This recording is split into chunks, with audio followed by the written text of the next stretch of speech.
dear? How about I sit on the couch and I watch you next time?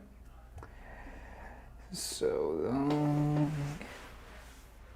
Goodbye. Hey, here's a fun idea.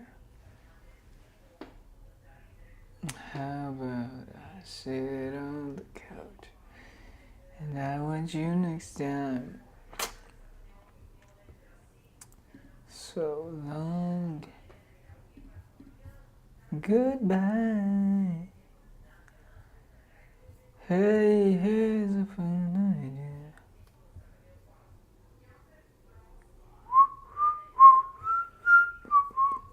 And I'll watch you next time. Okay, well, I guess we're live right now, so that's really something. Okay.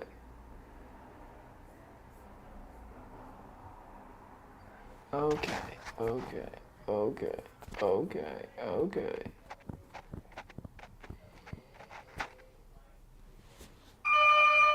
Oh, hell no.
Late last week,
when it comes.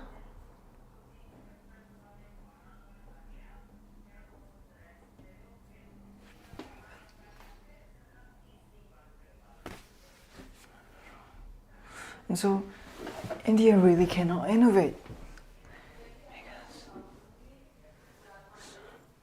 Why does India not have flying drum? Does India not have a drum? Why?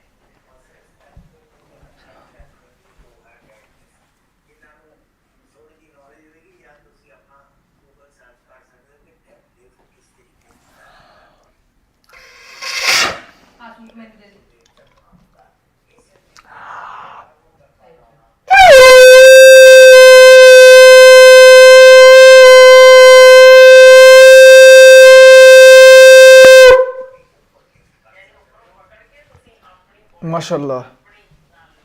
e adesso sto per streamare. So, and the only really reward comes from the scale. Yes, bad.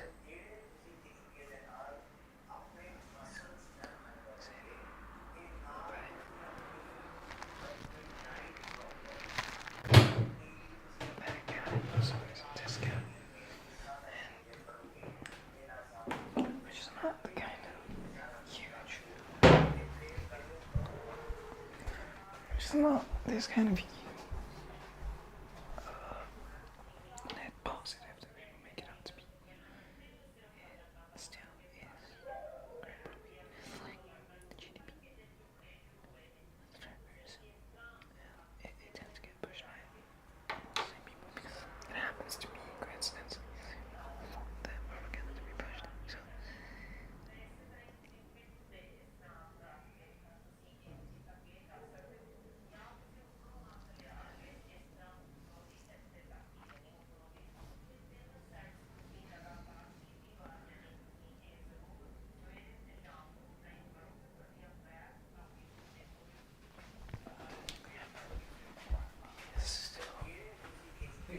Mi vedi sotto va sempre in giro a portare il cane, l'avevo visto quando sono arrivato almeno 5, 6, 7 volte.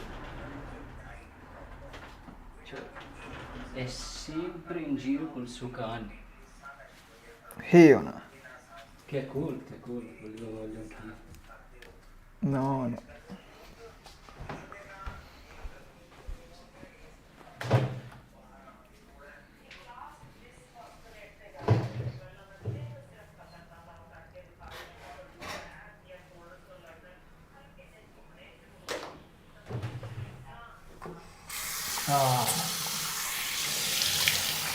Sì, è riparata che adesso mi fanno più da me.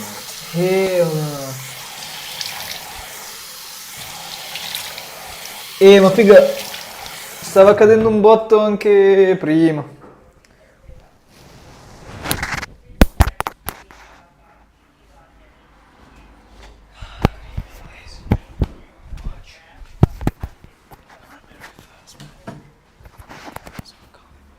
Just call it the news.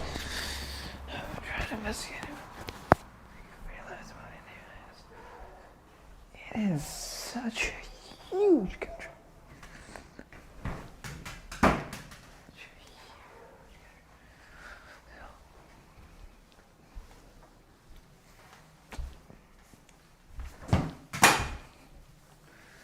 Mashallah. Hey. Good evening, ladies and gentlemen. Welcome to the news.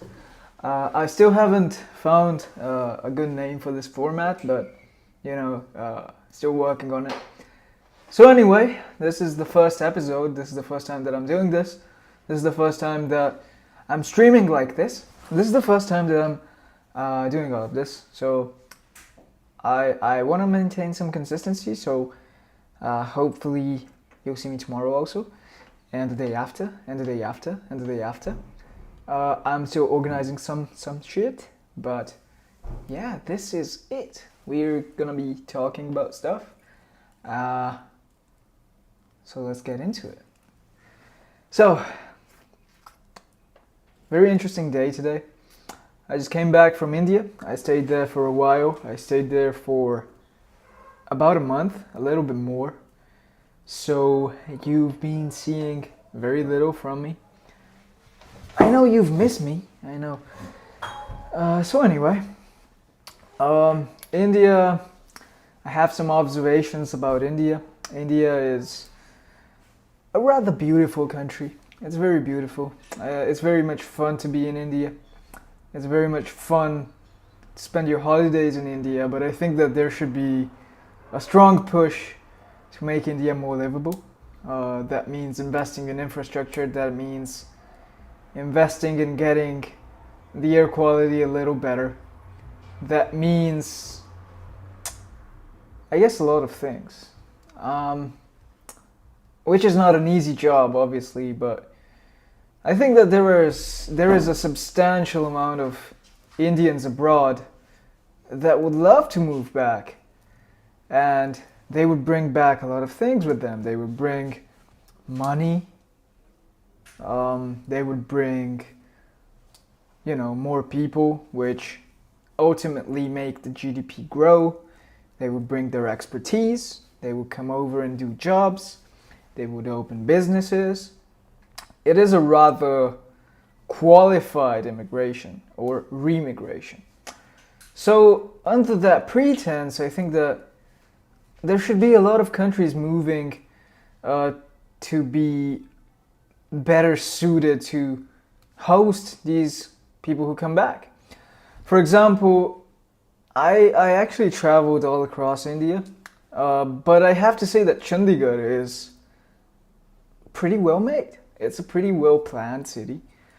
It still has the air quality issue, but it doesn't have the traffic issues. It's not filled with people to the brim. It's fine. There's enough people to comfortably have growth, comfortably deliver a lot of services, comfortably, make it an actually vibrant and nice place to live in. But it's not necessarily too crowded.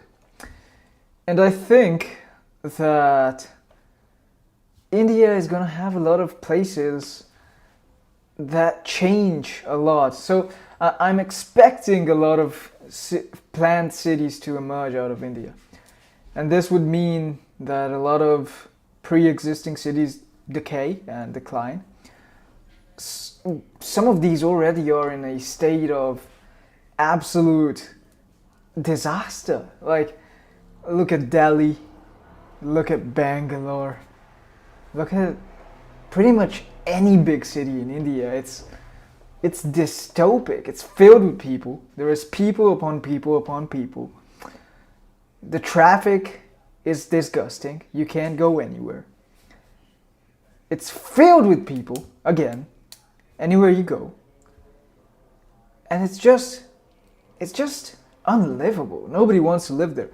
Nobody wants to move back to a place that already is displaying this huge overpopulation. So I think that India is going to have a lot of cities that we currently see being huge cities. I expect them to have their population dispersed into new, ambitious, planned cities, projects that are actually designed for the task and the amount of people that they have to carry. So, and that is a big issue with the government, with the planning of the place. You cannot wait for a place to get overpopulated and then build infrastructure on top, because then you're gonna overpopulate it even further.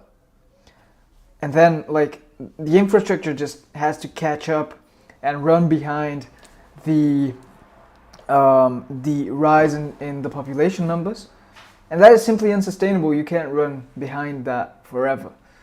So that really isn't the way. There should be projects of planned industrial and urban development that are meant to house X people, and that happen to be clean, safe, and just designed for a specific number of people that they can carry.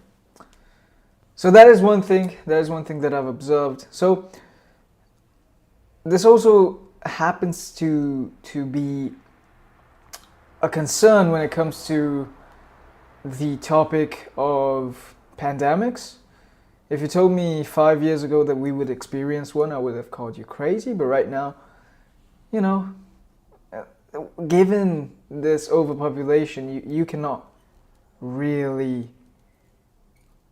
take that as a impossible scenario. Actually, it's kinda, I would say, if it happens somewhere, it's probably gonna happen in an overpopulated place. And regardless, it's probably going to be an overpopulated place that then carries it around and spreads it exponentially into the world. So it carries a lot of risks. And so, I've talked about it previously in some videos, but I've gone down the Peter Turchin rabbit hole, in which populations simply follow a cyclical pattern. So they cannot grow forever, they cannot go up like this. At some point, they become too heavy for the place that is hosting them to host them, and then they fall down, they go down. So growth follows a cycle, a boom and bust, a boom, bust, boom, bust, boom, bust. So that when there's too many people, well, some have to go. So anyway, that is something. And then India, I realized, traveling across India, that India is just so diverse. And I would say that northern India and southern India are very, very different. So I went to the south, and I mean, people there are from another country. They're different. They don't speak the same language. They don't look alike. They don't eat alike. They're just different. They're a different breed. They're very, very different. So this is something that I've somehow not realized in the past. But there are Chinese people in India. I'm talking about the northeastern part. There are Indian people in India, northern Indians, and southern Indians are extremely different looking, extremely different in the way they speak, extremely different in a lot of things. So it's really a huge task, that of managing a country like that. It's really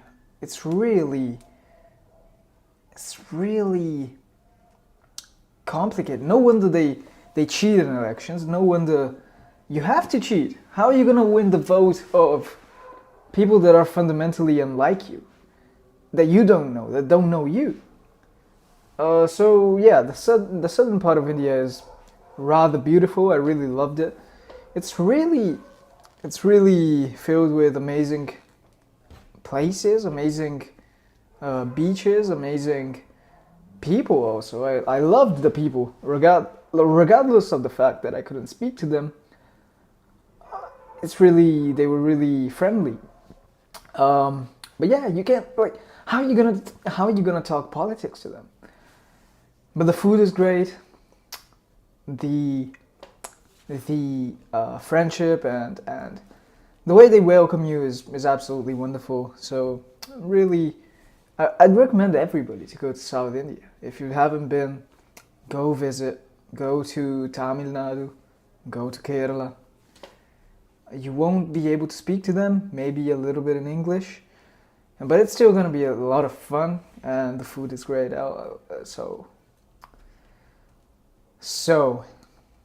And there's a lot of fresh fruit, a lot of fresh vegetables, a lot of great food. I loved the biryani. I loved their fish curries.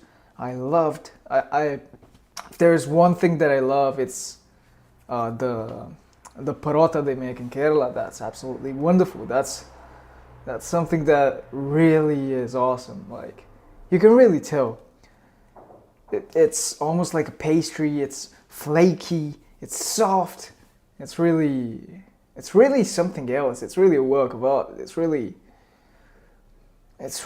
great. Like, thank God for Kerala parota. It's really awesome. It's really great. But anyway, I really wonder how a state like that can hold together. I guess that the common mode is Hinduism. I guess that is quite simply the only reason that the whole country still sticks together. And that is still something that puts under the same leader so many people that are so different. So really, that is difficult to have. Like, imagine if a South Indian becomes prime minister. Can you trust that guy? and plus he's probably not even gonna win the election, since he's probably not gonna get elected in the north. But still, you know, Indian politics is a rather fascinating facet of politics as a whole. I feel like Indian politics is maybe the most fun place where politics is, because just look at how diverse, at how huge the place is. So really, that is a worthy endeavor to take upon. I'll take upon it.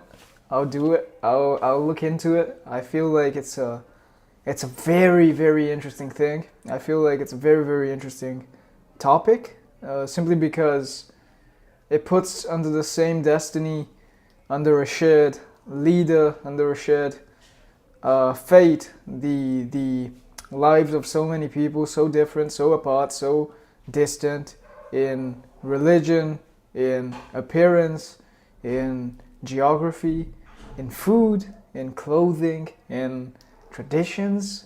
So really, it's absolutely fascinating.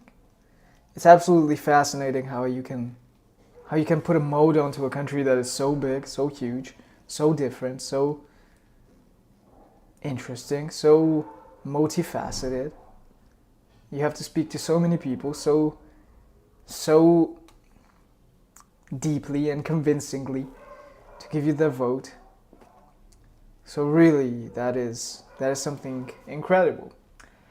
And then I've seen that there is a lot of inflation in India. And the thing is, now let's do some serious talk.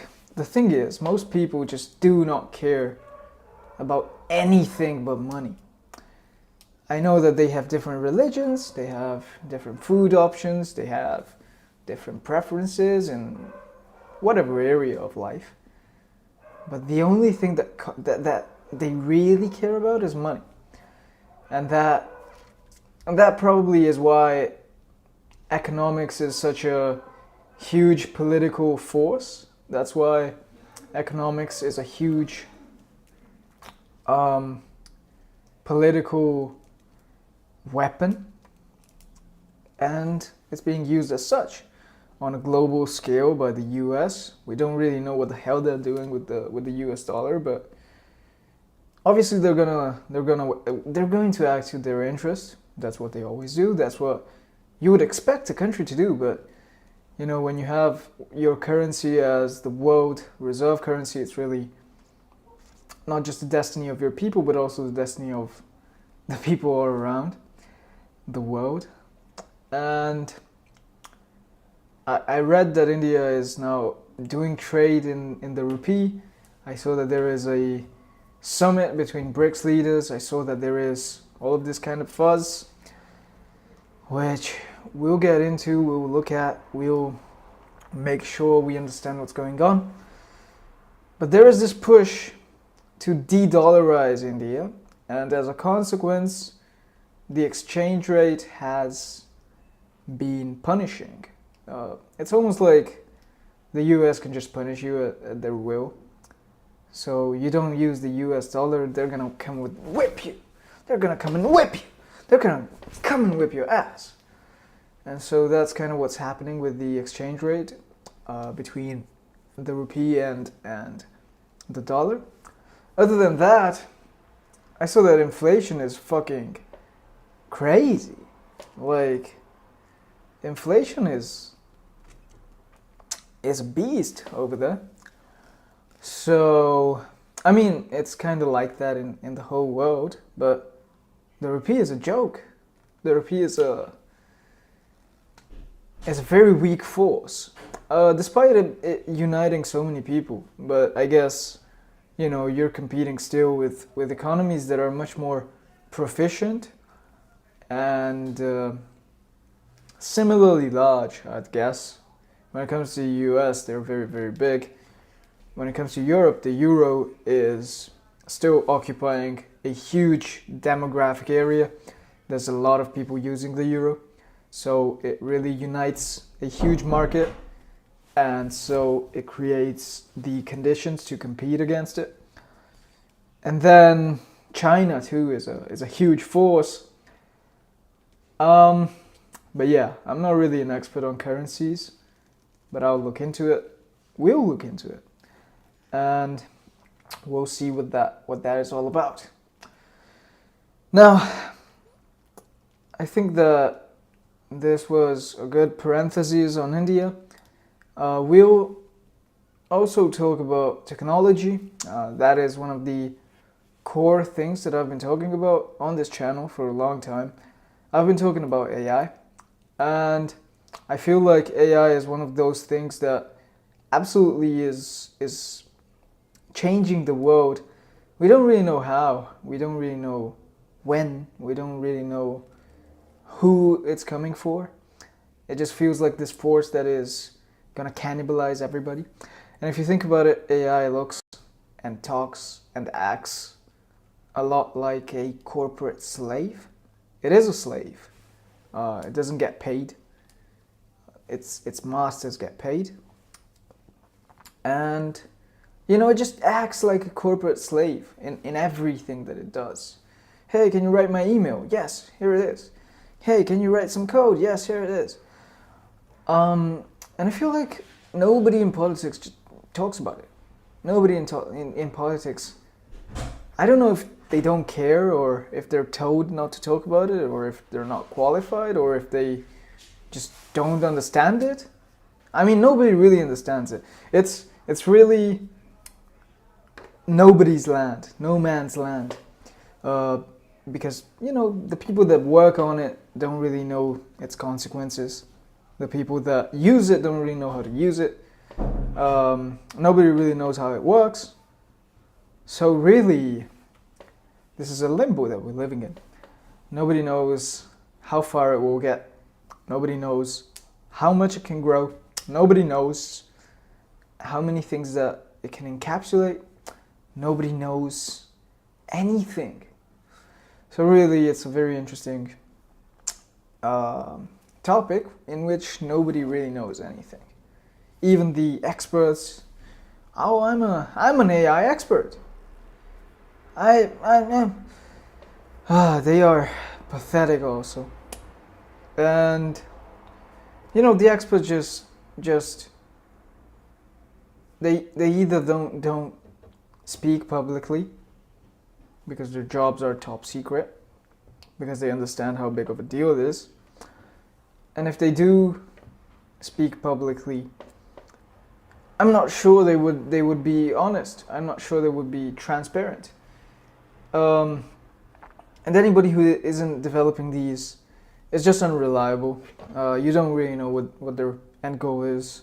They may just be trying to pump their bags because they invested into something, their VC, or they have VC affiliations, and so they want to pump their bags. That is one of the absolutely possible scenarios.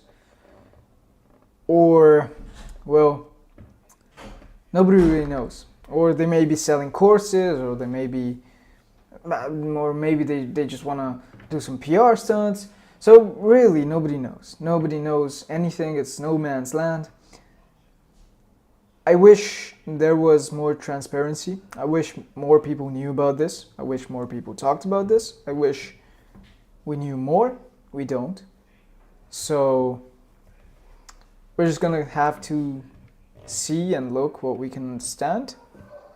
We're gonna have to have our own takeaways, and that is gonna be interesting. That is gonna take a lot of effort. That is gonna be not easy. A lot of people may disagree. But yeah, that's why it's interesting. So, I just wish that there was a more rigid framework in which one could operate, for a multitude of reasons. But the thing is, we don't really know which jobs are gonna stay tomorrow. And by tomorrow, I mean literally tomorrow. Like, if there were so many fake jobs So many fake corporate jobs that get pushed. And this is another thing I've realized, that so many jobs are fake, so much of the education is fake, so much of the economy is fake. Everything is fake. So, since we already know this though, like, we know that all of these jobs are fake, is AI gonna be the catalyst that kills them off and makes sure that these people go ahead and do something in their lives? Or is it just gonna be ignored? Since it's all fake anyways, since it's been fake all along, is anything gonna change? Is anything gonna change with AI? Is this really an actually valid trigger? Is this actually going to change something this time? So, really, we're gonna have to see. And politicians don't talk about this. Again, I don't know if it's a lack of competence. I don't know if it's a directive from above, from below. If it's a lack of interest in the electorate, which it really might be. It really might be. I've been reading a little bit of Byung-Chul Han, I think he's called, who is a German philosopher who makes essays on social media and how it's changing life for most people. And I feel like he gives the most mid takes so many times. He just says the most simple and rather pathetic answers. But sometimes he gets the nail on the head. And the main thing that I took away from him is that there is no political will in the people. And the people are not an electorate, they are consumers. And so, again, it's just supply and demand. So people will campaign on whatever makes them look good, whatever sells, and then they'll go ahead and carry whatever policy they want. So there is no political will, just desire, just supply of votes. Just demand for things. And the supply of political ideology moved from the politicians is then encapsulated, and it goes ahead into the market. It crashes against the demand for whatever it is that people are looking for, and thus the winners emerge. But there is really no continuity. There is really no reason after that to really listen to the electorate. So that is something. So, since the electors are not interested in AI, despite it being one of the most important things, one of the most impactful things, despite it being all of these things, politicians just don't talk about it because it doesn't get votes. It maybe win the vote of a very, very fringe minority of people, a very, very fringe minority of people who are interested in those topics, but really, that is where it ends. That is all. That is everything that there is to it. So that might be an explanation. But anyway.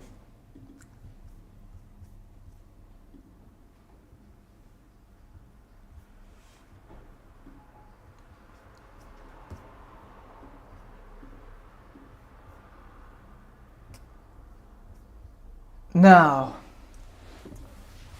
where did I leave this? So, another thing that I've realized is that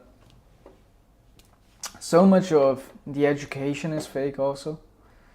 And you would say that the goal of our institutions when it comes to educating the students is to teach them.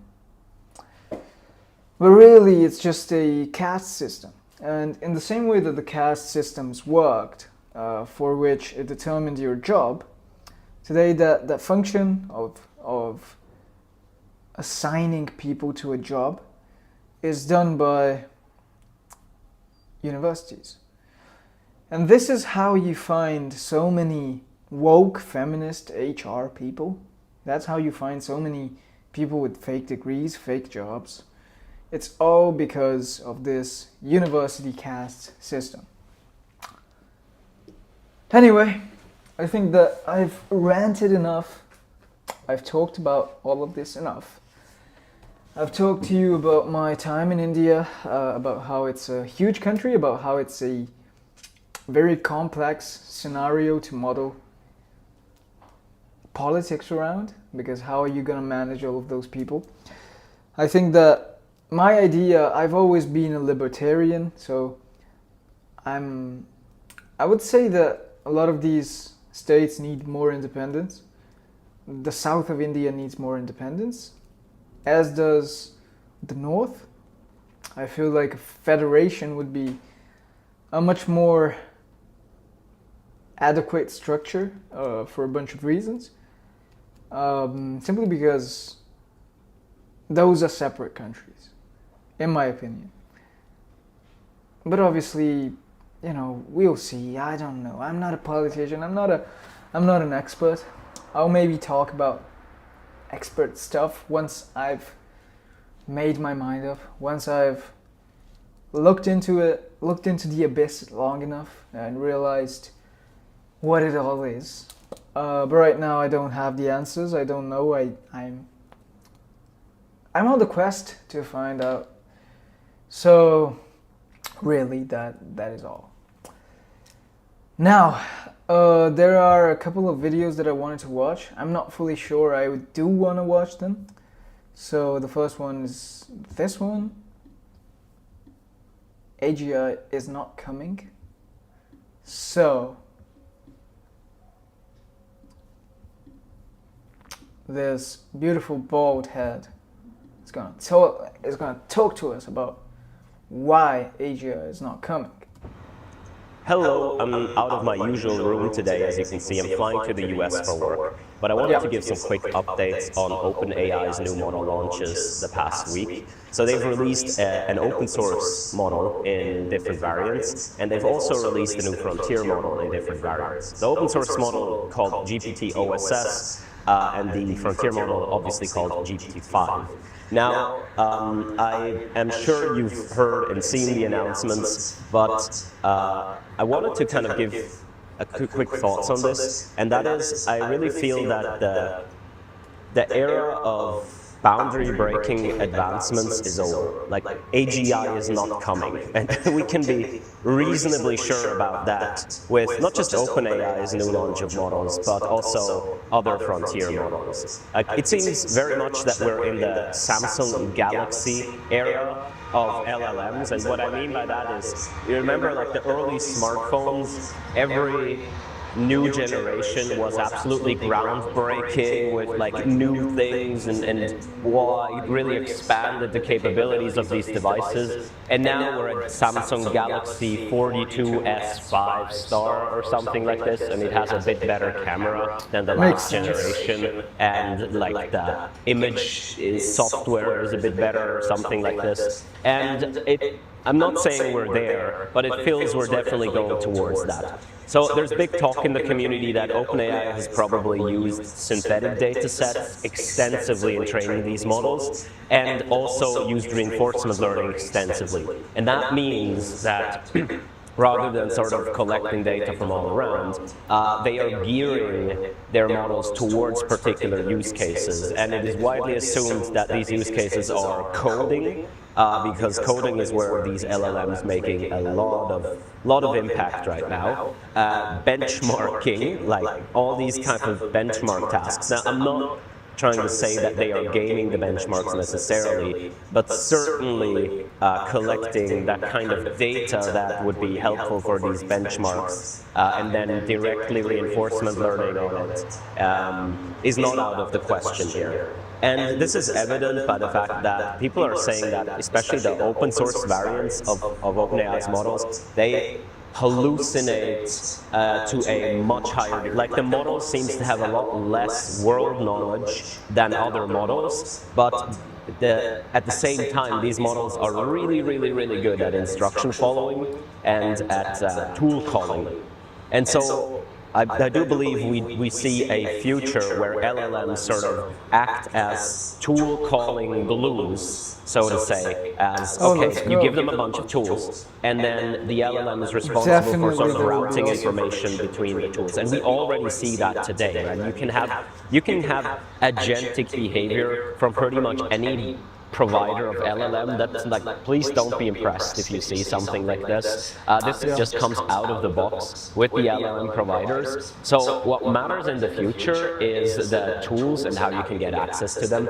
And what matters to the LLM providers is, first of all, how much can they gear their models towards tool calling. And there's an inherent danger, because I do believe a lot of what is disguised as tool calling still requires a large degree of world knowledge, and we'll see how that plays out. And the other thing is price. So OpenAI's GPT-5 model is notably priced really, really cheap for how good it is. It's at the same level as other frontier models as far as we can tell from benchmarks and from impressions of people, but it's really good like at coding and tool calling, and it's really cheap, or cheaper than others. And so it feels like we're out of steam on the foundational research in terms of making these models better. It's long been said that we have probably about 2 to 3 orders of magnitude left in terms of scaling training data and scaling compute. I don't think so. I think, or at least it may be not worth it. And what people are probably doing behind the scenes now is just trying how to synthetically create data sets and how to do the reinforcement learning, reward shaping, and so on, which in a way is good, because that's where we started in machine learning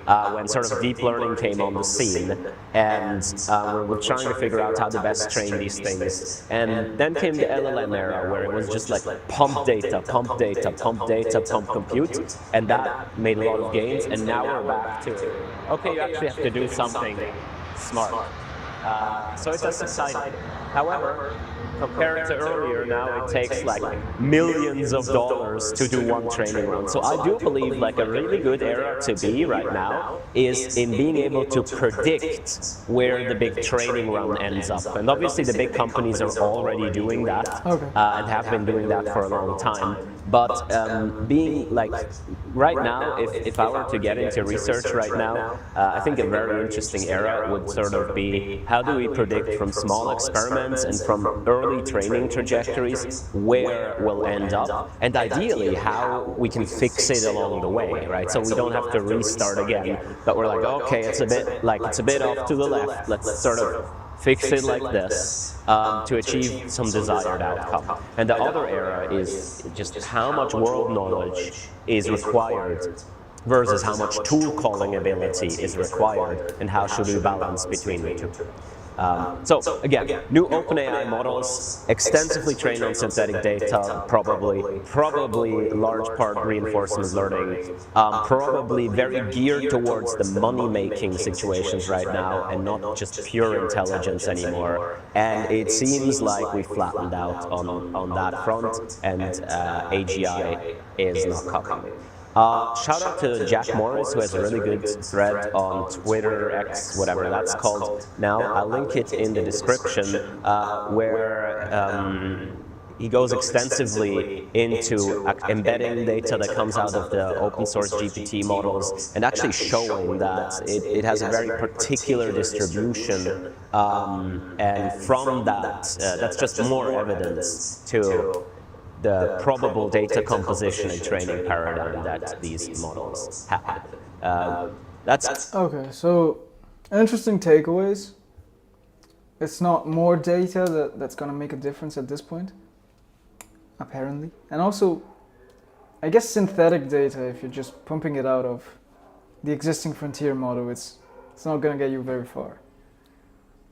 But yeah, it's apparently it's either the quality of your data or really going above the transformers, which, can you do it? I guess not really. So interesting paradigm shift. But apparently, so it's very weird though, because if I'm not mistaken, I saw the scaling laws being extremely positive not so long ago. So apparently we hit the wall much earlier than expected, really. Interesting. Is AI a bubble now? Now, this is How Many Works, not really my favorite channel. We'll have a look at it. If I get bored, I'll just change. Late last week, everybody's least favorite tech priest T-Rex, Sam Altman, said the quiet part out loud when he suggested that AI and the industry surrounding it might be in a bit of a bubble. This simultaneously shocked absolutely everyone and absolutely nobody at the same time. The value of the entire stock market has nearly doubled over the last 5 years. This has been driven almost entirely by just 10 companies, whose growth was in turn driven almost entirely by the promise of AI. Most people understand that this isn't sustainable, but they also understand that technology like this has changed the world before. Improvements are slowing down as new models are showing disappointing improvements. But every day, we are discovering new things we can do with these products. For every argument, there is a counter-argument. You don't need to watch another video speculating about the future of AI, because the truth is nobody has a damn clue. Yeah, but what we can do is look back over these last 3 years and find out how much this whole game has cost us. Because the numbers are not good. It's almost like investors are saying 100 million isn't enough to make it too. And we're told that Zuckerberg at that time really said, okay, I'm thrilled we get to do this in the United States of America. I think this will be the most important project of this era. Dormant nuclear reactors at 3 Mile Island, because decades after a partial reactor meltdown shut down part of the facility. Okay, so everybody has been paying a lot of attention to the astronomical valuations that have been assigned to everything, even partially AI related. And they have also been paying attention to billions of dollars in value vanishing into thin air whenever Jensen Huang sneezes the wrong way. Now, to be fair, we kind of have to pay attention to it, because that's all of our retirement savings tied up in this fun little game. But all of this value probably means a lot less than you think. Market capitalization, which is what most AI headlines focus on, is simply a calculation of how many shares are in circulation multiplied by what number the last speculator in line made a trade at. If Nvidia halves in value, that doesn't mean that $2 trillion has been destroyed. It just means we have put a new price tag on what this business does. Just like if Walmart marks down a banana from $10 to $5, it hasn't destroyed $5. The actual numbers we should be paying attention to are the actual resources that we have put into this system versus what we have gotten back out. Okay. And by resources, you can't just think of cash. Cash is really just the receipt for resources. So while dollars are a great unit to tally everything up, what we should instead be keeping track of is how many cold, hard, tangible, Age of Empire style resources we have used to fuel this one particular tech Oh my trend. fucking Because god. so is taken on by companies desperate to stay ahead of their competitors. And after that, we can work down to the less tangible stuff, like the opportunity cost of sanctioning China over AI chips or dedicating some of the world's best researchers to producing whatever the hell this is. The first major resource being used to fuel this machine is the most obvious one: all of those chips. In our Amazon video released just a month ago, the tally for AI capital expenditure amongst just 4 of the top tech companies had reached $200 billion for the year and $60 billion for the most recent reported quarter alone. But since that video went live, new filings have come out, and now, according to company reports collated by Bloomberg, spending for this year is already on track to hit $344 billion. That is more than 1% of America's entire GDP being used building compute infrastructure to develop and operate new models. Now, if this sounds just a little bit dumb to you, don't worry. It's actually worse than you think. For one thing, this number only includes the top 4 tracked public firms: Meta, Google, Microsoft, and the biggest spender of all, Amazon. Smaller businesses or private companies like OpenAI are not included in these numbers because they don't have to release financial information. But from the outside, we can still make some educated guesses. The scale and frequency of fundraising taking place at OpenAI, the makers of ChatGPT, is growing exponentially every year, even as they have started squeezing out revenue. In March this year, the company received $40 billion from investors in the largest private tech deal in history. And then, just 4 months later, they raised another $8.3 billion. Every time they do this, their existing investors are giving up some of their stake in the company. So the only reason they would go ahead with it is if they really needed the money, which they do, mostly to keep on building new compute capacity. The second reason the spending is probably even worse than it looks has a lot to do with accounting. Capital expenditure just means businesses spending money on fixed assets like land, vehicles, and in this instance, gigantic data centers. For the accountants, this distinction is important, because if a company makes $1 million in gross profit and then spends $1 million buying a building, it doesn't get to subtract the total purchase from its revenue up front like it would if it spent $1 million on a regular expense like salaries. Instead, they have to use a depreciation schedule, which accounts for how much value an item loses with every year of use in line with industry standards. For server equipment, that is 5 years, which means if a company spent $1 million on a fancy new rack of NVIDIA GPUs, they would only be able to claim $200,000 a year as actual expenses against their taxes. Normally, companies want to maximize this depreciation to minimize their tax liability, artificially making things look worse in the business than they actually are, as far as the IRS is concerned. But right now, they are kind of doing the opposite. Chips that were state-of-the-art in 2022, when ChatGPT first launched, are almost completely useless in today's modern AI data centers and are largely not even worth the energy to run. It's highly unlikely that the billions of dollars in chips that they are buying right now are going to take 5 years to fully depreciate, even though that is what it's going to say on their official financial statements. This treadmill of technology has created a higher level of spending than any other project in history, and what is easy to forget with all of these insane numbers being thrown around is that these are resources that could have been used elsewhere. One way that you could interpret these numbers is that the rapidly escalating AI arms race has become an incredibly efficient machine that turns investor dollars into e-waste with a byproduct of brain rot. But maybe we are getting ahead of ourselves. So far, total spending on just this technical hardware alone has amounted to around $1 trillion by just these 4 companies. According to data from Stanford, Chinese state-owned enterprises have invested an additional $500 billion into AI infrastructure. And then, every other organization in the world that isn't Amazon, Meta, Google, or Microsoft has dropped in another $500 billion working backwards off the sales data from NVIDIA and AMD. But that's just the first item on the budget sheet. And these companies are finding out the hardware is the cheap part. So it's time to learn how money works to find out is made possible and beyond those challenges building one in a few minutes or just beyond brilliant access to great. But when you do Fuck, Brilliant! cost-benefit analysis, it's also important to look at, well, the benefits. The only problem is, those benefits have been surprisingly hard to find. A report by MIT tracked 300 companies implementing generative AI into their workflows on an enterprise level. Despite an additional $30 to $40 billion of investment, which we can add to the tally, the study found that 95% of the organizations generated 0 returns from AI. Now, for what it's worth, I would like to say that I don't want to completely write off AI, even though I know it's sometimes really easy to hate on how it's being sold to the world. AI, like most new technologies, is coming along with a bit too much hype, but underneath that, there are some cool things you can do with it. I know I have used this example before, but even here at Little Ol' Works Media Group, we used to spend hours every week cutting out images to use as assets in our videos. Now, most of that can be done with AI tools letting our editors actually work on something creative, or just getting some time to go out and touch grass. These are real practical tools that have helped make someone's working day easier, more productive, and less monotonous. The problem with this, though, is that when companies, governments, and non-profit organizations have poured trillions of dollars into developing this technology, useful practical tools are not good enough. Companies want to be able to replace their workforce, not make their work slightly easier. Governments want a superintelligence, not something that can trim out JPEGs. And honestly, I don't even want to know what someone like Peter Thiel wants. You would prefer the human race to endure, right? You're hesitant. Yeah, well, Yes? I don't know. I would.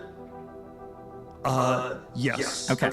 But whatever these grand ambitions end up being, the bill is adding up. And we haven't even got to the big expense yet.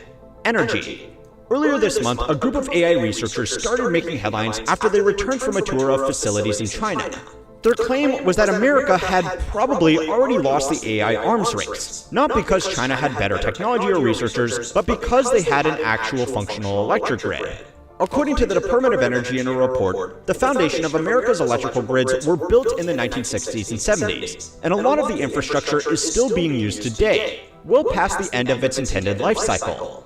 China has industrialized much more recently than we have here in America. So while our grid is barely holding on, they have had the advantage of practically building theirs from scratch with more modern technology. Now, this still hasn't been cheap for them. But since the 1990s, while America's economy has been primarily fueled by consumer spending, China's has grown on exports and construction.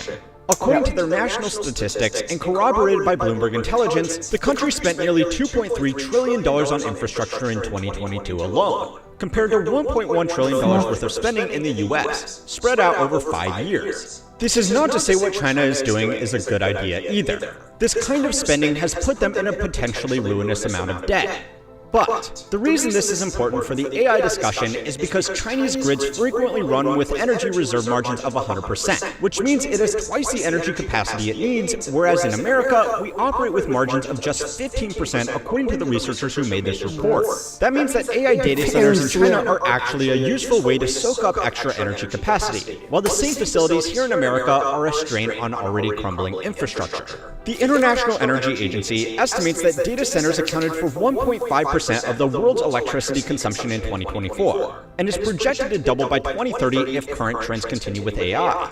If you were to get that out of your outlet at home, 450 terawatt hours spread out over the last 3 years only would have cost you around $18 billion, assuming you were able to negotiate wholesale rates of about $40 per megawatt hour. That's actually not bad, but it's far from the whole story. That's just the cost that the AI operators will pay, not everybody else. You've probably noticed that your electricity has become more expensive over recent months. Or maybe you haven't because, let's be honest, everything has become more expensive over recent months. But anyway, I want to play a little game. This is average energy prices across American cities according to the BLS. Can you see anything that stands out? Let me give you a hint. Major AI development really kicked off right here. Now, the war in Ukraine, more EVs, and overall inflation played a part in this too. But here in America, we never really relied on Russian energy. Before the recent surge in AI, electricity prices were actually declining compared to inflation. But now they've almost doubled within the last 3 years alone. This is costing us all in more ways than just the big, beautiful energy bills we have to deal with every month. Other industries like manufacturing also use a lot of energy, and if they have to pay twice as much for this crucial input, they are going to pass those costs along to all of us and be less competitive in global markets. According to the Energy Information Administration, end-use electricity expenditures totaled $419 billion in 2021 before this jump. They have not published data on 2024 yet, but if we are using more electricity and paying almost twice as much for it, the actual cost felt across the economy is easily an additional $400 billion. Again, this is just in America. Now, some of the largest AI players have responded to these market conditions by just commissioning their own power plants. But other businesses are pursuing a more tried and tested approach, begging the government to fix their problems for them. Big tech companies have been lobbying hard to get money allocated to upgrade energy infrastructure. They are using the threat of moving their operations offshore if their needs aren't met, which is an effective message since the government sees this as such a strategic industry. Now, if we end up getting a better electrical grid because some big tech companies wanted it, maybe that might actually be an example of political lobbying accidentally doing some good. But according to the University of Texas Energy Institute report, this could take trillions of dollars, and nobody is arguing that the grid doesn't need an upgrade. The problem is that nobody else is getting a say as to whether there are better places to be spending that money first. Places like, I don't know, bailing out private equity when they inevitably explode. Go and watch this video next to find out how they got them. Okay, got it. Now, there's a big problem with watching these videos, and that is we live in a post-truth society in which everything is fake. You don't know what is real and what is not. And so we have so many sources that the job of anybody working in media, working in entertainment, well, let's say media, education, in the journalistic apparatus. It's much more a job of hiding what they deem to be non-useful sources, non-useful information. So the act of telling what's going on is much more the act of choosing and picking exactly the details to tell. So some of the things that he said, well, first of all, I don't like the accent, and second of all, he said that China is simply more equipped because they have cheaper electricity. That's all we had to know. And it took him 14 minutes. That's okay. So it's not been expensive. So, okay, they've spent a lot on GPUs. Who knows, man? Who knows? Okay. So now there's one last video that I want to watch, and that is this one. Let's see.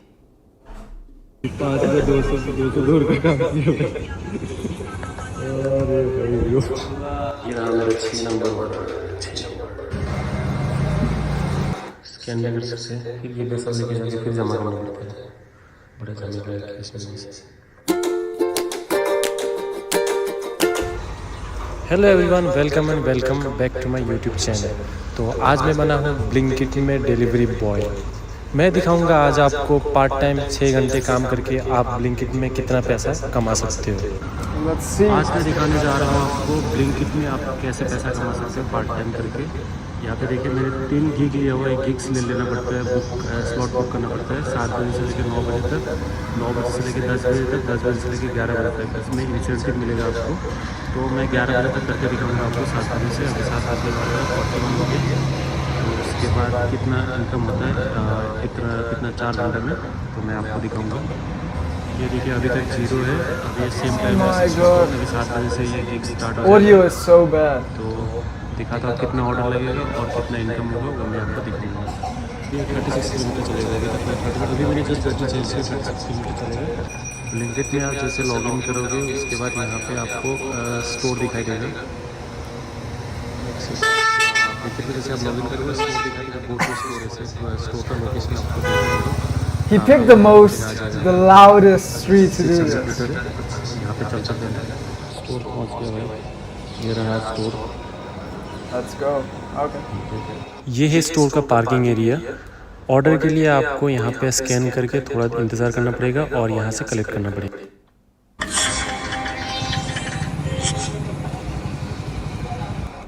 यहाँ पे देख सकते हो आप क्या क्या order फंसा है। कोरियन नूडल्स और यहाँ पे फ्रूटी और यहाँ पे कप ग्लास। ये मेरा पहला ऑर्डर है। बहुत सारा आइसक्रीम वगैरह कुछ ऑर्डर आया है। 1.5 किलोमीटर दूर चला, भागती भी नहीं है ज़्यादा स्पीड। तो चलते हैं कहाँ डिलीवर। ये डिलीवर हो गया, 20 रुपये मिल गया, 1.3 किलोमीटर 8 मिनट में। और मतलब ये बैग है, आइसक्रीम का बैग है, इसको ले जाके शायद देना पड़ेगा मार्केट को भी। इसके अंदर पूरा अच्छा है, अच्छे ऑर्डर। अब चलते हैं स्टोर में। ऑर्डर के लिए यहाँ स्कैन करें और यहाँ से पिकअप करें। फर्स्ट ऑर्डर कंप्लीट करने के लिए मैं यहाँ आया था। और सेकेंड ऑर्डर यहाँ से और 550 मीटर में जाना है, 1.7 किलोमीटर। देखते हैं इस बार कितना पैसा देता है Blinkit. Oh, sure, they never know. Second order में सामान में क्या क्या You find out afterwards. Interesting. इस बार का ऑर्डर है 1 kilo 1.7 kilometre. Didn't show us how much you made. Broccoli वगैरह, टमाटर वगैरह छोटे छोटे और पनीर वगैरह है। चलिए इसमें कितना देता है देखते हैं। इससे सेकेंड वाला ऑर्डर में 26 रुपये दिया है और इंसेंटिव भी मिला है। अब क्या इसका इसमें देखते हैं, लास्ट में बताऊंगा, लास्ट में दिखाऊंगा कितना पैसा हुआ टोटल। Okay. 75 ये कस्टमर को रेटिंग देना पड़ता है। कस्टमर ने बोला थैंक यू, सो इसलिए थैंक यू। 25. Okay. चलते हैं, तभी सेम ही यहीं से प्लेन से जगह का। मैगी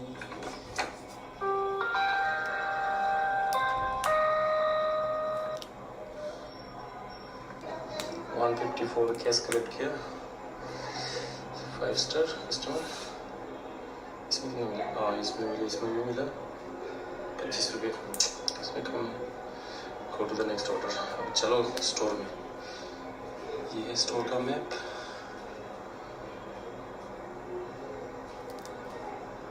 ये रहा 1.5 किलोमीटर।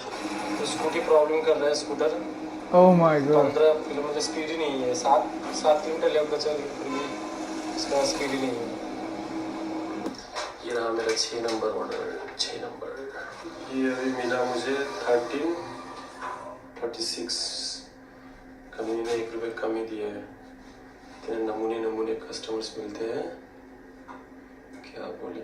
अरे यार लिफ्ट में करंट चला गया। लिफ्ट में करंट नहीं गया था एक्चुअली, क्या मैंने पैसे नहीं किया था, काम तो उनके पैसे नहीं किया था। कितने नमूने कस्टमर मिलते सर, 1 रुपये उन्होंने कम ही दिया। कोई बात नहीं, हम तो टेस्ट ड्राइव कर रहे। चलो ग्राउंड फ्लोर में ये वाला बैटरी चलेगा 41 किलोमीटर, नया बैटरी लगाया है। Oh, let's go. सारा खराब हो गया था, 8 किलोमीटर में एकदम सारा जा ही नहीं रहा। Let's go. I love this video. It's rather entertaining. I like how raw it is. I like ये ऑर्डर है how real it is. Amul दही, अमूल का क्रीम वगैरह और एमडीएच मसाला है। बिल है इसका, कहाँ गया, 259 कैश ऑन डिलीवरी है। वो भी सारा 4th फ्लोर में है, ये देख सकते हो। ये रहा बिल्डिंग 25। एक कस्टमर ने तो 2 गौरी बोल दिया भाई, 5202 का काम किया भाई, गौरी बोल चला गया। गौरी बोल दिया भाई, 5202 का काम किया भाई। अरे भाई डिलीवरी कंप्लीट हो गया था रात को ही, और मैं How much did you make total? क्योंकि बहुत रात हो गया था, मोबाइल में भी चार्ज भी नहीं था। Oh my god. तो ओवरऑल अच्छा ही था। 600 रुपये मैंने बनाया, मतलब 580 रुपीज़ मैंने 12 बजे तक मैंने किया था डिलीवरी। तो मैंने शायद 12 डिलीवरी किया, उतना ही मिला। क्योंकि ये वाला बाग जो है थोड़ा 25 किलोमीटर ऐसे 25 स्पीड में ही भागता है, उससे ज़्यादा स्पीड में नहीं भागता है, तो स्लो जाना पड़ता है। तो अगर आपके पास कुछ स्पीड वाला स्कूटी है, पर्सनल स्कूटी है, बाइक है, तो आप ज़्यादा कर सकते हो, डबल कर सकते हो। Okay. क्योंकि रात को रास्ता तो पूरा खाली रहता है, बस आपको चलाना होता है। प्रॉब्लम्स थोड़े आते हैं, जैसे कि कैंसिल हो जाता है, फिर कैश मिलता है उधर, उसको फिर जाकर डिपॉजिट करना पड़ता है। फिर जो आइस का जो बैग होता है, आइस बैग, उसको भी आप लेके जाके फिर रिटर्न करना पड़ता है और बहुत सारा, और थोड़ा वेट करना पड़ता है ऑर्डर का भी। So he made 580 in a day, which is not very much. You know, the best thing about India is the permanent underclass that can be used as pretty much free workforce. That kind of makes it a very interesting scenario. Now, I've been thinking about how these businesses can evolve. Right now, they are detrimental to society, I would say. They exploit the underclass, they exploit pretty much voluntary work, and they pay very, very little. And I think, you know, if they automate the delivery with drones, that's a hell of a deal. That takes off a lot of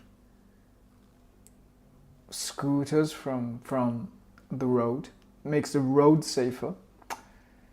It makes less people go through accidents. I know that these guys, they drive very, very quick, so that is because they have to. They're incentivized to drive quick because this way they can get as many deliveries as possible and get a little bit more money. But simply by removing them, by making use of drones instead, what happens is that you get rid of a lot of traffic, you get rid of a lot of pollution. The problem is that you have all of these young men that previously would be employed this way, and they become, well, unemployed, and they have nothing to do. And I really wonder where they go. I really wonder where this takes us. Because for the business and for the end consumer, it's simply easier and better to have a drone deliver stuff. But it displaces so much of the labor, and I wonder where that goes. At the same time, I think that, should there be people delivering food in 10 minutes? Should that be the life of somebody that is not a slave? Not really. I think that there will be something that they can lend their work for. But yeah, interesting. So, honestly, I thought they made a little less. But actually, there would just not be any incentive at that point. It's just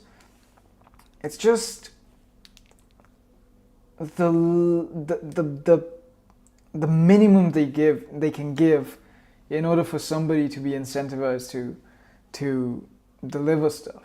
20 rupees a trip. It's barely enough to have these people moving. And inflation is crazy. It's a rotten deal on their end also. So yeah, interesting video. I like this channel. Go follow him. Let's explore it, Pankaj. Nice, bro. Nice video. I enjoyed it.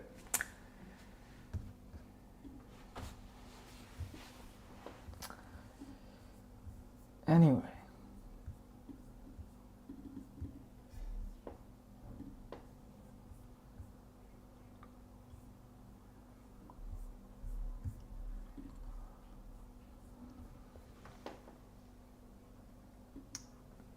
And we have to talk about this also. The fact that what is being done in India? What is India working on?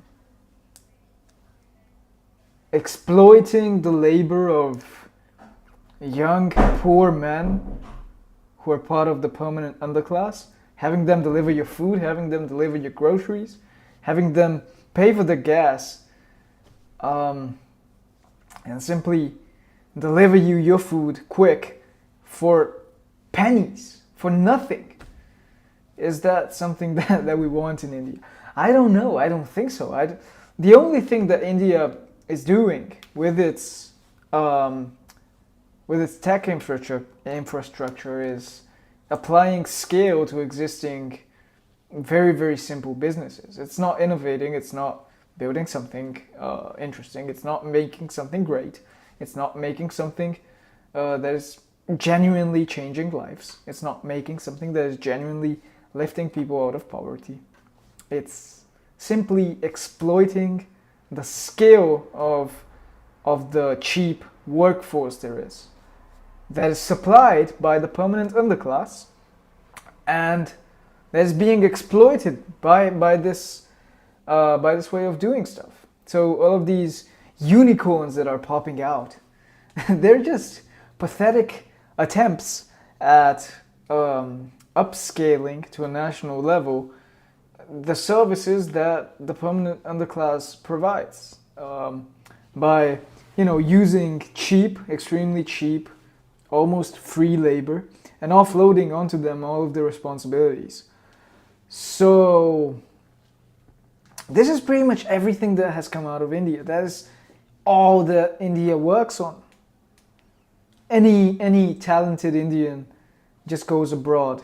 They go to the US, they go to Canada, and they just go work there. There is nothing being built, really. And so India has, in its scale, its only asset that is being used. But it's also being used in a dumb way, because with Blinkit and all of these delivery guys, you're first of all polluting the streets because you have so much traffic from them. They drive recklessly. They don't drive well. Because they're incentivized, again, they are incentivized to drive quick so that they get the order done, so that they can do another, and so they can get a little more, a few pennies more, by doing a few more orders. So, really, is this all that India has to offer? Is this all that India has to build? I think that there is so much more. There is so much room for improvement, so much room for growth, so much room for innovation. And that should maybe not exploit the weak. Maybe, I don't know. Hopefully. But yeah, it's pretty pathetic what we've come to. And the thing is, all of these businesses, they're not even profitable. They're not even making money. They're all running on borrowed money. They're all fake businesses, just propped up by someone with a PR stunt. They buy a lot of publicity and they sell their shares. And these companies, maybe a few will exist in 5 years' time. But I feel like most of them are in danger because this is a fundamentally toxic business operation. This is polluting the streets, this is polluting the air, this is exploiting labor. So, kinda, I mean, it's enjoyable as a user. I love having a slave deliver my pizza. I love having a slave deliver my groceries. I love it. But is it really what the country needs? I don't know. I don't think so. I mean, who's gonna cure cancer? If everybody's out delivering pizza, who's gonna cure cancer? Who's gonna I don't fucking know. Like, who's gonna build drones? Who's gonna build I don't know, houses? Who's gonna make the streets better? Who's gonna fix the streets? Who's gonna fix the water management system? Who's gonna clean up the place? Why is India so dirty? Who's gonna clean the streets? Who's gonna fix all of this? If everybody's a slave delivering pizza. Like, do you understand how wicked that is? Do you understand how disgustingly unproductive that is? How unbelievably short-sighted that is? You have pizza today, but you have poisoned air tomorrow. Disgusting streets. It feels like everything is set in place for an ecological catastrophe. It's just depressing to watch at this point. But anyway, this is interesting. Let's see this. How did they deliver in 6 minutes? Estimated time of arrival has become such a key part of our everyday lives, whether it is Zomato, Amazon, Blinkit or Uber. But how does the complex system behind ETA work? How is ETA even calculated? To explain exactly what goes on behind the scenes at Blinkit, I'm placing an order right now. I'm currently in HSR layout, Bangalore. Let me select some chips. I fucking hate Bangalore. It's the worst city in India. That all the items shown in the app are part of the inventory at my nearest dark store. Blinkit has 62 such dark stores across Bangalore, and each store manages around 6,000 SKUs. Here it also shows the estimated delivery time before placing the order. I will explain how it's calculated in a moment, but for now, let's go ahead and place the order. Current ETA is 6 minutes. Once the order is placed, it is immediately shown to the pickers at Blinkit. Right now, as we speak, the picker is scanning the cells to collect the items I just ordered. For this order, there are 3 key people involved: the picker, the packer, and the rider. The picker at this moment is selecting the items from the cells. This is such a zesty clip. They are trained for using muscle memory, like how a medical shop owner knows exactly where items are. Right now, Blinkit's pickers are able to locate and pick items in less than 60 seconds. As we speak, the picker is prioritizing food items that are assigned. I'm not gonna watch this. It's ridiculously bad. Anyway. Okay, we did an hour and 20 minutes. Is that a lot? I don't know. I'll try doing a longer stream tomorrow. I don't really have much to talk about today. I've not done my homework. Touche. Yeah, awesome. It was fun. I have to say it was fun. And I guess I'll see you tomorrow.